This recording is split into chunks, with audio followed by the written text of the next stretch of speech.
Well, hello everyone. Welcome to the next edition of the DFS Down Under Show. This is round 9 of the AFL season. Great to have your company here. If you're watching the stream live here on Thursday night, if you're catching the replay as well, welcome to you all. Saints versus Cats is the game we're going to be previewing very shortly. But the guy who helps me out every week for Draftstars, Australia's #1 Australian daily fantasy platform, is the Big Hef. How are you this evening, mate? I'm good, Smatho. I didn't. You say I help. I steered you away last week. You stuck strong with your team. And your build came third in the single entry. How good's that?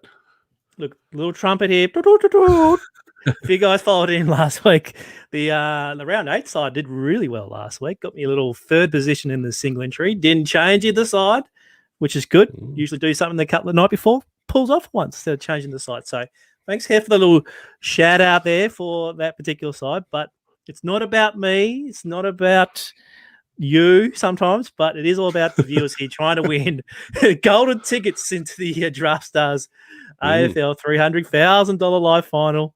More winners last week, which is fantastic to see. Let me bring up who managed to jag a ticket from last week and give those guys a bit of a shout out.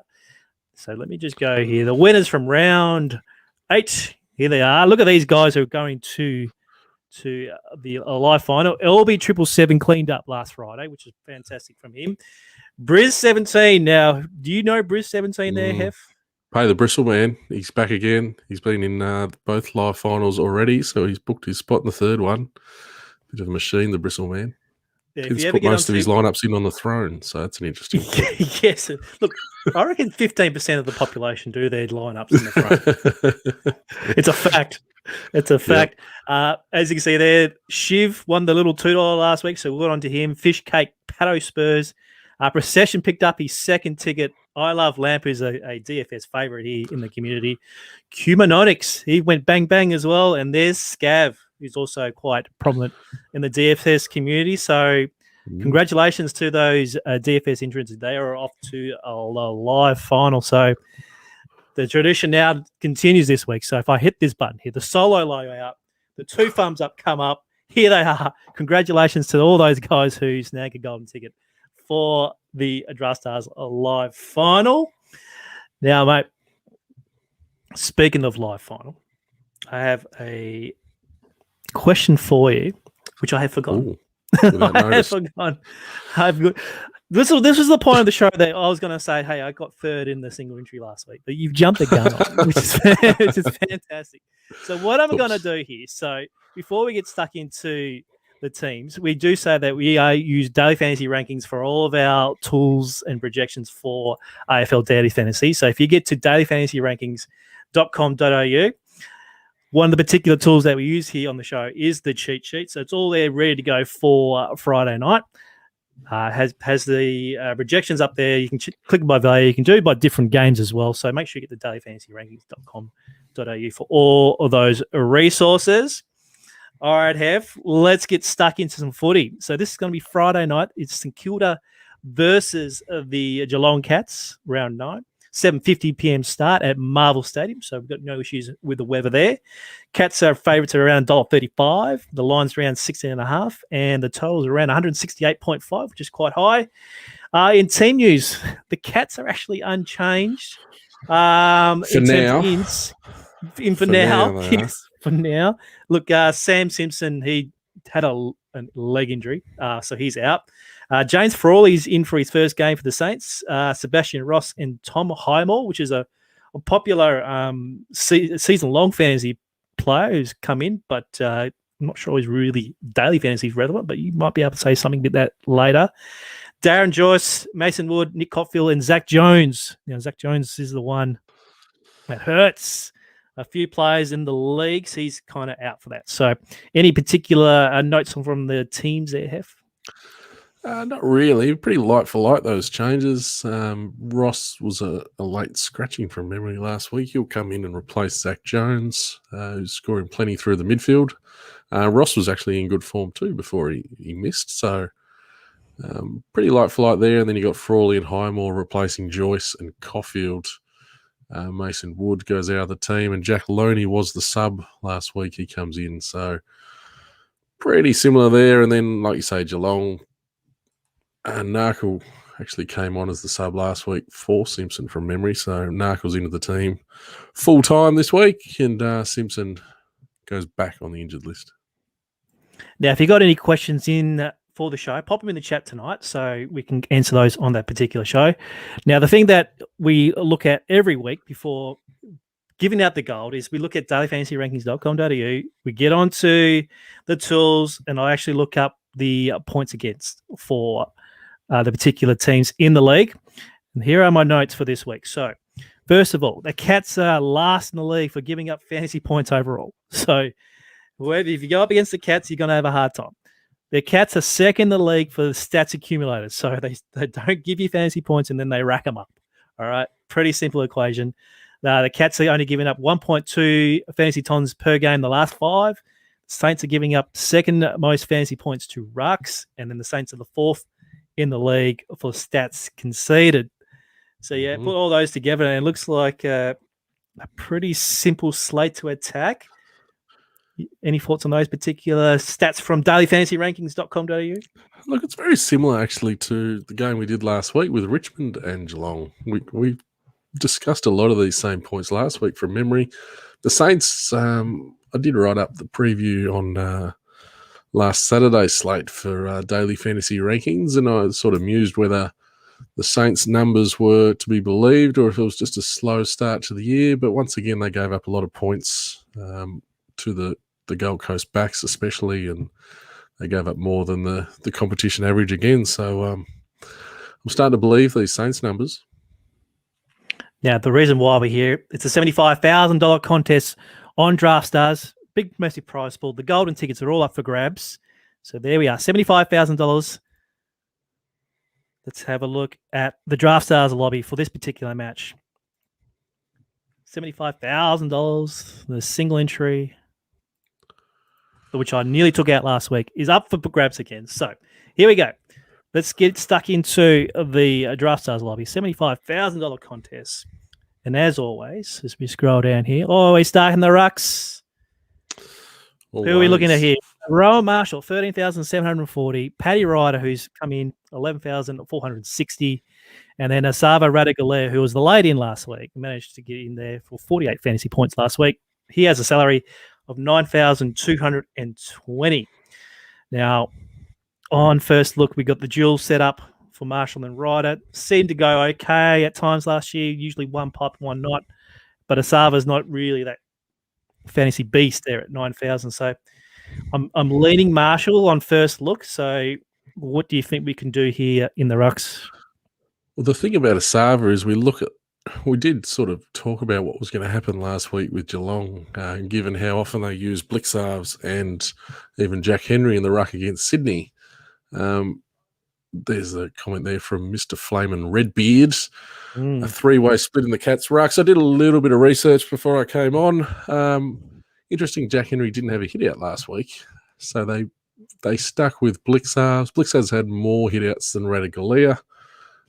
So just some very crude numbers there. Some ghetto maths lean to Blixarves being the major ruck with Radigalea chopping him out, probably about 30 to 40%, I would think.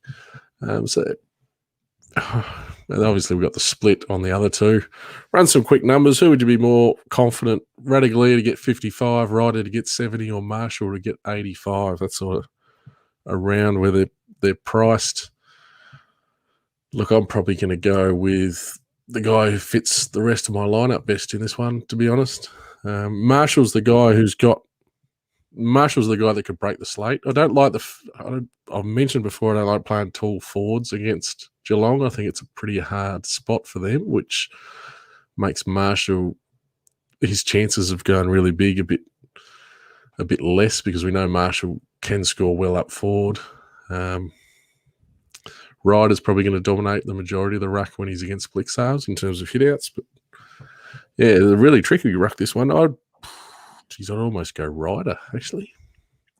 I was thinking that today. I'm thinking maybe if we're going to look at ownership, it probably split three ways as well. So I might just roll. I'm going to roll the dice and actually go with Radigalea Yeah. I'm not real confident in it, and I was going to ask you about it. Well, let's just fire up a ruck stack, but I'm not double ruck, William triple ruck stack almost if you can jam all them in. But That's one no thing real I probably don't want to do. Yeah.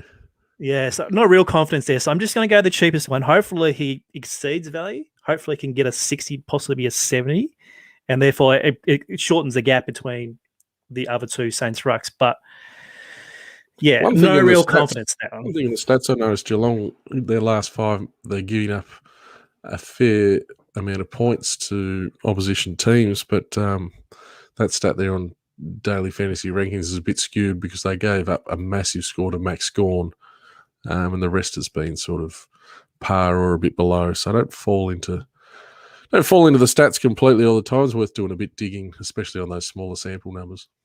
Yeah, especially if you go into player scores against, they're all the tools there, so you can actually check out those particular scores there. All right, let's move on to the defense, and then obviously this is the one where you can attack here.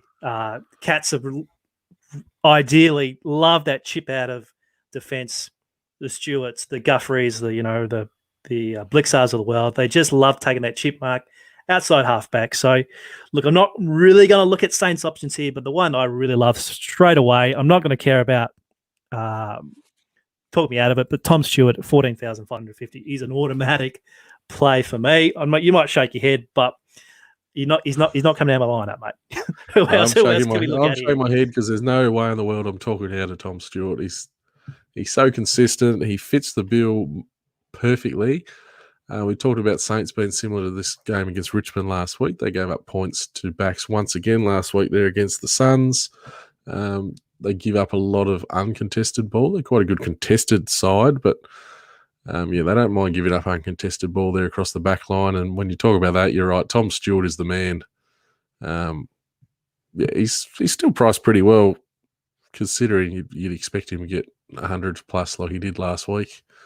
We spoke last week. There wasn't a lot of obvious mark kick guys in that back line there for the Cats. One guy that I think is going to be super popular, very chalky, and probably for great reason, is Mark Blixarves, like we just spoke about with the rucks. I expect him to do a lot of the ruck work. We saw him get 100 last week against Richmond. Pretty similar matchup here against the Saints. They've got the 2 rucks set up, but they have given up points consistently in the past. So, yeah, it's hard to go past Blixarves there. A couple of guys that I talked about last week. I don't want to back the truck up like we did with Jack Ross last week, Smatho, but Jack Henry and Tom Atkins were both a little bit disappointing. But, if we were sort of looking at them last week, there's no real reason we shouldn't be looking at them again this week. And sometimes you can get that ownership down a bit when they've let people down. And the final one there is Zach Guthrie. I noticed he took 8 marks last week. He's having a bit of kick to kick with his brother late in the game. You see, that's a really good score for 7K. And if you are looking to save a bit of cash, which is pretty tricky on this slate, he might get a bit of that uncontested ball to get a reasonable score there. So that's sort of how I see the Geelong guys. Look at the Saints. Like you say, it's a great matchup for Geelong. It's an awful matchup for the Saints. The Cats just really stifle teams down back. They don't allow them to chip the ball around. If I had to pick someone, maybe I'd be spending down on someone like Webster or Highmore, your mate, who has been pretty handy in his only couple of games, and you're not going to do too much damage to your teams at those sort of prices. Yeah, look, Webster's 80 from Webster last week, and he's down at 8K, which that's going to be a popular. And then obviously Highmore here, couple of 53 and a 62 back in March, so it's 6,600. If he gets to the 60, that's a 10x there as well. So. But yeah, they're both priced pretty well, but it's a shocking matchup. It's a horrible matchup. It's a very horrible matchup. So I'm going to play it safe here. I'm going to get in the chalk, as you said, Mark Blixarves. Maybe I might put him in the midfield. For now, I might pop him as a defender because I do like Jack Henry as well. I like a little bit of back the track up with Henry, but for now, let's just get Blixarves here in as well. I've got a question here from Flaming Redbeard again. I know we're back in a little bit up here, but he asks, do you think it makes points for Asava harder, being the Cats have the big in forward, and will Asava go forward? I think that's a fair call. I think if they're going forward, he's definitely going to be the third guy they're looking at. He's never really ripped the game apart, has he, Asava? Like 9,000 starting to get up about as high as we've actually seen him in Draftstars salary. So, yeah, it's hard to see a lot of upside for Asava there, in my eyes. But sort of a bit the same with all three of them. I've got to choose a ruck somehow. Yeah. I know. All right, let's move on to mids. And also, there's a theme in our shows that you can't just simply jam in all these premium mids without the value on the slate. And with this lack of value on the slate, we're going to be starved of stacking Geelong mids in this one. Look, you've got Duncan at 18,000, the Guff pick at 16,700. Look, there is a bit of a drop-off to other Geelong options such as Smith and Selwood and obviously Menegola and Higgins and all that. But I can't see that we can get both Duncan and Guthrie in particular mid. So if I was going to choose one, is there any particular leans on those two to start with? Oh, Guff Pig's my favourite, so he would be mine. Interesting that Steele did top score this time last year. He had 90 in those shortened quarter matches. It's unbelievable numbers there, Steele. You do have a look at the one area that Geelong give up more than the average is tackles to the opposition team. So how reliable that stat is, I'm not sure, but Steele is definitely the guy who would fit the bill there. Now, before you go on, talk about Steele. Brad asks, will the Cats be tagging Steele? Like, I wouldn't have thought so. If anything, Steele will probably go to someone else, and he does play that two-way job pretty well. I don't think the Cats would worry about him, to be honest. So I'd be quite happy playing Guthrie or Steele. Duncan, 18,000 just feels a little bit expensive. Oh, look at those numbers. And it's a great spot as well. Look, he went like head-to-head in terms of scoring with Guthrie last week, and then obviously that last 5 minutes where they just shut up shop and kicked off the back was an instant 30 points to him right at the end. So, but that's his game. And if the Saints allow him to do that, he's going to easily make 120 plus as well. But that doesn't mean to say that other players from Geelong can do that particular game as well. So anyone down here, such as Menegola, Higgins, Parfitt, even Tui. Yeah, really big on Menegola last week. And like I said before, this is a very similar sort of matchup. So Menegola, Isaac Smith, Tui sort of fits the bill as well. I quite like these guys on the outside more so than avoided Selwood and Parfitt last week. I'm looking to do the same again here, actually. So secured quite a good contested team, but so even Higgins looked all right on his return last week. These guys who are going to get the ball on the outside are the ones that I'm going to be targeting. So Menegola and Isaac Smith are definitely my favourite too. Obviously, you can play Isaac up forward. Quick look at the Saints, though. There's if there's one spot, like I'd prefer to target the contested ball winners for the Saints rather than the outside against Geelong here. So Brad Crouch fits that bill. I think Seb Ross is pretty well priced for a guy who seems to be back in that real sort of inside midfield role that he drifted away from the last year or two. So he's pretty well priced as well there, Ross. They would be the Saints guys I'm looking at until we get to a couple of cheap guys that I know you want to talk about. Yeah, so obviously we can't just jam all these 10, 11K guys in, just considering I've got Stewart here. So if we scroll down here, the two, look, we talked about Guthrie already, which is, I don't feel great about it, but Jack Bytel, 7,530. 53 last week. I knew there was a lot on him last week. I think they were kind of disappointed in that, but I do like that 83 the week before. And then we've got Ryan Burns at 6,940. So you know how that brain tricks you thinking, well, that's 6,000 and Jack's 7,000, but they're only, $600 apart. If you had to choose one, would you be jumping on Burns or Bytel? I'll be honest, I'm not going to pretend that I know a lot about these two guys. I think Burns is probably more attractive to someone who doesn't really know much about either of them. You see he's got that 66 there sitting against the 6'9". The thing about Bytel is in his game log, he's actually been the sub a couple of times. So when he hasn't been the sub, he hasn't gone below that 49. obviously a hard matchup for both of these guys. Bytel's a bit more inside, which we've been talking about targeting. So he's sort of priced it around 7x there if he can just match all the other times where he hasn't started as the sub. So I think the field might be a little bit heavier on Burns. I would prefer to be a bit heavier on Bytel. That all said, another 1,000 you can get Quentin Knuckle, who's going to be running around in the midfield of this team that we're talking about. Is going to be dominating the ball. He's had low time on ground in all 3 of his games. He was the sub last week, obviously. It's quite easy to see him capable of getting 60 or 70, which is more than acceptable at his price. And if you're trying to fit some Saints guys in because you just got loaded to the eyeballs with cats, I don't mind Bytel, but more than happy to go with Knuckle over those 2 as well. Oh, okay.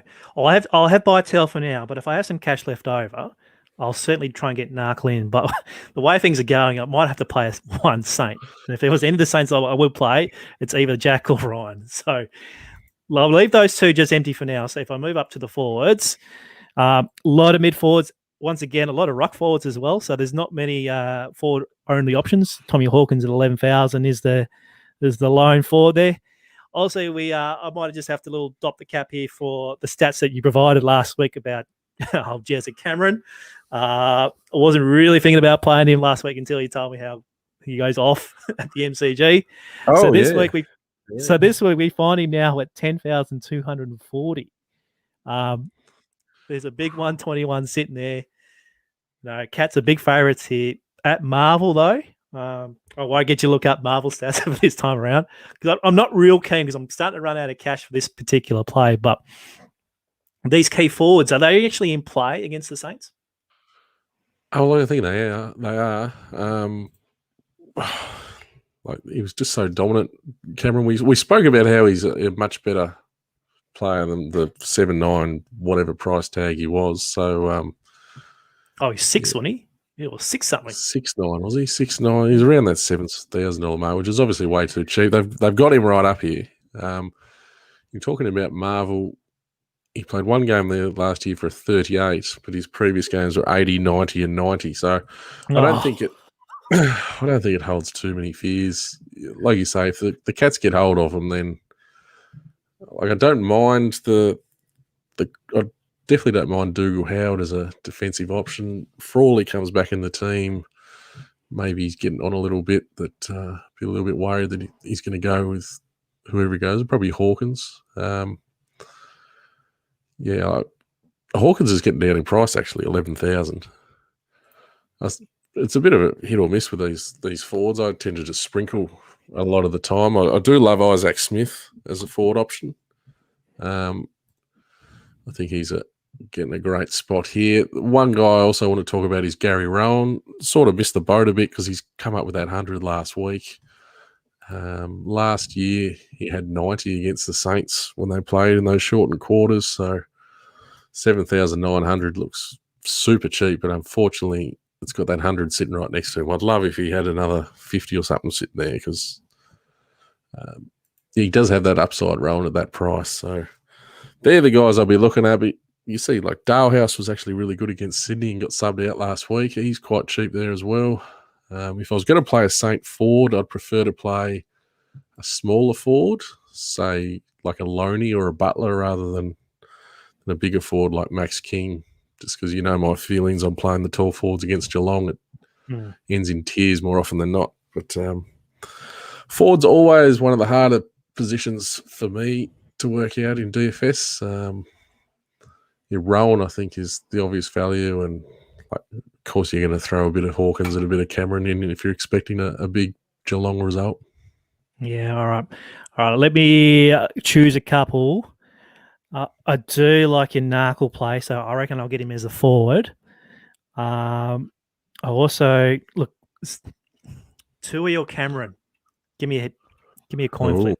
No, you're the man. After last week, Smatho, go for it. Jeremy Cameron, we had a great time last week, but you're not in.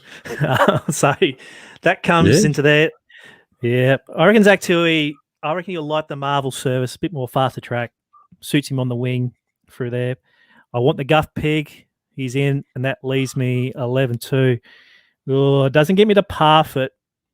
Sinclair, Bradley Hill. No, this is starting to get dicey for me now. I might go Blixar's out, put him in the mid. There we go. Ooh. And then I'll get back in the defence. Tom Atkins. I might even get a little Jack in there. Now I've got some options. There you go. Paying up. Yeah, paying up. It's a little tough one because obviously you want Cats players and you want. I might be able to get him to. Can I get up to Paddy Ryan? No, I can't. Yeah, a little tough one. This one. You'll be unique there with 1,300 on the table. That's always something certainly will be. Certainly will be. So I'll keep that one for now. I reckon I won't tinker with that because I do like Jack Henry, bit of Blixar's action, so a bit of Tui. You got me into Knuckle. I did have Dan Butler before, so thanks for just a little pre-show saying, no, you can't play Dan Butler. So there is the team. There is the team that I'm going to roll out. Single entry. I'll chuck it in the ticket as well. Hopefully, do not copy it because if you get a ticket, we'll be in a playoff. So, all right. Quick screenshot. Smatho, you've never lost a golden ticket playoff either, have you? So I wouldn't want to go head to head against you. I don't think you've won one, but you definitely haven't lost one. No, I'm 0 from 0. All right, here's the X mark. All right, Hef. Lay it on me, your team for Friday night. All right. Let's go. Go to the backs. Give me Blixarves and Zach Guthrie. Oh, you want Zach? Okay, yep. Okay. In the mids, give me Cam Guthrie. Give me Seb Ross. Give me Menegola. Give me Bytel. No, this is already looking better than my team already. Yep. Who was your ruck with, by the way? We'll get back to that. Okay. Up forward, we'll go Gary Rohn, Isaac Smith. And where are you, Isaac? Up there. And Gary. Oh, I've got enough for a ruck. Oh, yeah, heaps. Yeah, give me Paddy. Beautiful. Beautiful. Look at that one. Now, we had some questions last week here, Hef, about Saturday slate. I could afford Knuckle for Bytel there too. Anyway, that'll do. Oh, that'll do. Well, that's cost you 2 tickets now, hasn't it? Now, I want to go back here and actually have a quick look on Saturday because we had some questions on the chat last week about who you like for Saturday. Now, next week, Hef, we're going to get teams, which is going to be awesome. We are going to get teams. Excellent. So this is kind of still a stab in the dark for the $75,000 on Saturday. But just quickly, we'll give you my team as you can figure out who you're going to play. First of all, I'm going to go the Hugo is in. Hugo Ralph Smith. He's a mid-forward for the Tigers. He's been confirmed as a debut. Hopefully he's not a sub, but I'm going to put him as a forward to free up some cash. Somehow, Draftstars have left Goey, cheapest chips. He's only at 8.5, so he's going to go in as well. Yep. Now, looking at the tools here, we've got North Melbourne on the slate. Hawthorn are just going to really rack it up. So the guys that I like from Hawthorn that are quite cheap, we've got Liam Shields here at 12,840. Also like James Warple, who managed to junk it up real late last week after looking real ordinary early. He goes in. Also like the matchup between the Swans and the Collingwood up at the SCG. So in goes Lukey Parker at 14.42. Also like his crosstown young budding midfielder at 9,660 in Tom Green. He can go in. I gotta love Jack Lloyd against the Pies backs. You're always going to attack them. So if we go defence here, where is me Lloyd?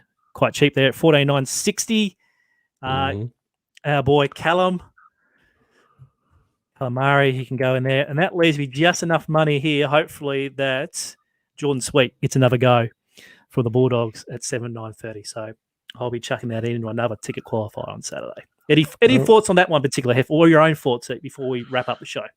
That looks pretty good, actually. You've done well to do that in 20 seconds.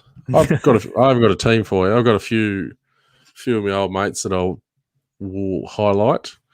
No Scotty Lycett. I think I'm a big rap for Pete Laddams. He's at 86.90 against the Bulldogs. Pretty nice matchup there. Yes. Gets the ruck. I assume he's going to get the ruck Laddams. They're talking about this Sam Hayes character. So if they they bring them both in, which I wouldn't expect, I'll be a little bit nervous. But if they do bring in Laddams to be the ruckman, I'd be happy to have a fair bit of him. You talk about De Goey being really cheap up forward. Isaac Heaney's actually really cheap on this slate. He's at about 9,000. Yep, 9,000. There he is. Yeah. So he just keeps getting injured. So if he comes back in, I think he's got heaps of upside there. I've been on my boy Sam Flanders from the Suns the last couple of weeks, and he's still only 6,500. He was actually on 60 at 3/4 time last week and finished on 60. I just think they're slowly getting him a bit more time through the midfield now, Flanders. So as you can see, 360s in a row at 6.5K. Pretty hard to go wrong there with Flanders. And a bit of a left fielder for your midfield. You talked about the Pies against the Swans.